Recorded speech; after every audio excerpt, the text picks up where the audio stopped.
friends, this is Mrs. Wolfie from our half-acre homestead, and we are here in Carrying Place, Ontario at Performance Poultry.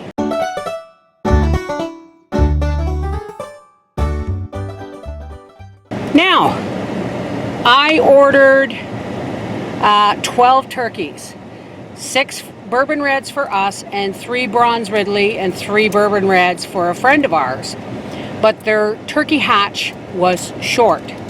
So we're giving Kenny his full hatch and we're only going to keep the 2 bourbon reds.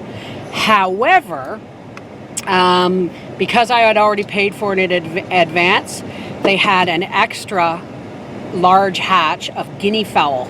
So why not?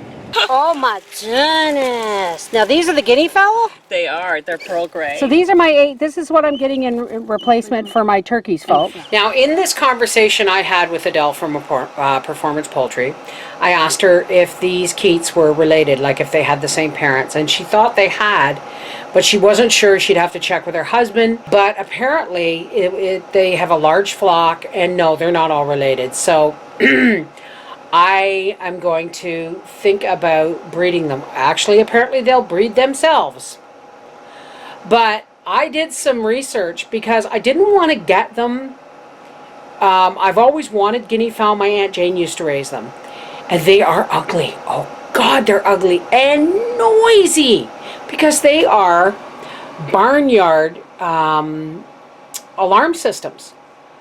They'll freak out night or day if a skunk gets into the chickens, or if somebody pulls in your driveway, they'll like let the alarm go. Of course, if a dog walks onto your property, they'll let the alarm go. But they're really, really noisy. And the only reason I felt comfortable accepting them this year is because we don't have any bees. Because someone told me if you've got beehives on your property, anywhere near where their guinea fowl can get near them, they will sit outside the beehive and eat the bees as they come and go. And you'll have no bees left. But they are voracious insect eaters. And I'm learning. I've learned a whole bunch of stuff since I brought these home.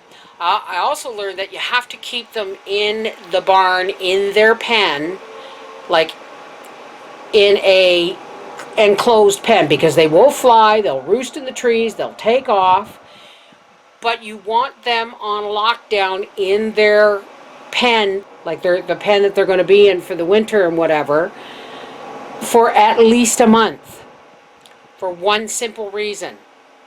They want to know where to come home to, because once they get out into their yard, they'll find a way out and they'll roost in the trees and they'll just wander. They'll go to your neighbors, they'll go out in the road, they just go everywhere, and I've seen it happen.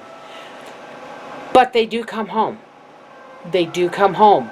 And every once in a while they'll wander away and you'll think, geez, it's been a few days I haven't seen. Next thing you know, they're bringing back their whole, babies and stuff. So they're damn near a wild bird. But they like to know where home is. So this is going to be really interesting. Little buddy there having a snooze. There's my little bourbon red, my other little bourbon red, and the rest are all guinea fowl Keats. I may regret having them, but by gosh, they're cute. And here's my test hatch, doing well. I lost one of my turkeys, so I only have 4.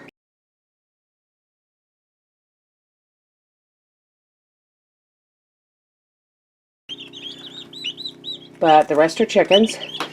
And out of my proper hatch, I only got 1 that pipped and died, and nothing has happened, and they were supposed to hatch yesterday. They're getting 1 more day, but I'm not holding my breath. This is the Mrs. Wolfie from our half-acre homestead saying, God, it's hot for May. Take care. God bless.